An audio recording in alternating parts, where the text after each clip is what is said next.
Voici une proposition de corriger pour cette réponse développée. Alors, je vous avais proposé de faire le début, de commencer le paragraphe de réponse en vous appuyant sur une citation et en appliquant la méthode. Donc, on a ici la question. Première étape, on reprend les mots de la question pour faire une phrase de réponse. La nature est-elle présentée de façon positive ou négative dans cet extrait? Réponse. La nature est présentée de façon positive dans cet extrait, point. J'insiste sur le point.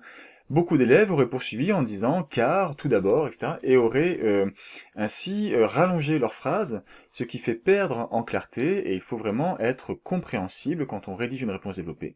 Donc des phrases courtes. Ensuite, connecteur logique. Tout d'abord, puisqu'on va insérer et introduire notre premier élément de réponse, j'insiste sur la virgule que l'on place après le connecteur, et maintenant on explique. C'est la justification.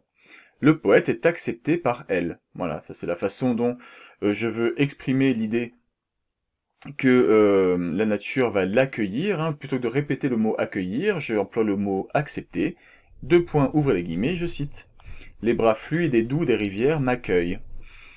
Alors vous aurez reconnu ici une figure de style, j'espère que vous n'êtes pas passé à côté, c'est une personnification, on présente quelque chose de non humain comme une personne. Ça donne vraiment l'impression qu'elle est chaleureuse, qu'elle est amicale, et voilà donc mon commentaire.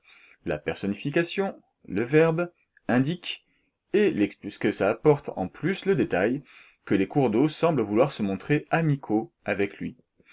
Alors vous voyez que je fais attention à mon lexique, plutôt que de dire des rivières, je dis des cours d'eau, c'est toujours une affaire de variation, reformulation, c'est quelque chose qui est évalué par votre prof de français en questionnaire sur texte, hein.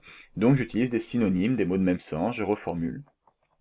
Alors vous vous étiez arrêté là, si vous avez suivi mes consignes. Je vous montre un peu comment on aurait pu poursuivre. Alors si je devais continuer, j'aurais dû mettre un autre connecteur logique. Pourquoi pas 2+, toujours avec une virgule. Et puis, un des vers qui m'a intéressé, c'était celui qui présentait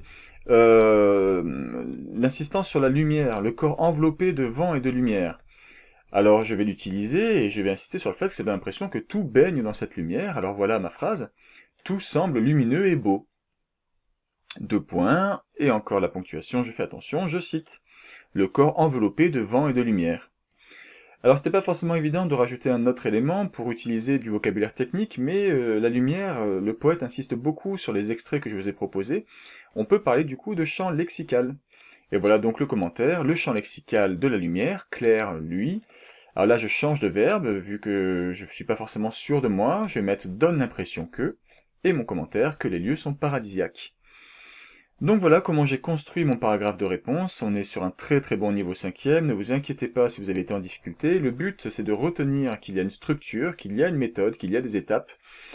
Manipulez donc les différents éléments et vous progresserez. Quelle que soit votre production, même si elle est de qualité, ce dont je ne doute pas, je vous demande de noter ce corrigé en sautant 2 ou 3 lignes à la suite. Vous recopiez ce paragraphe pour avoir un exemple type de paragraphe développé.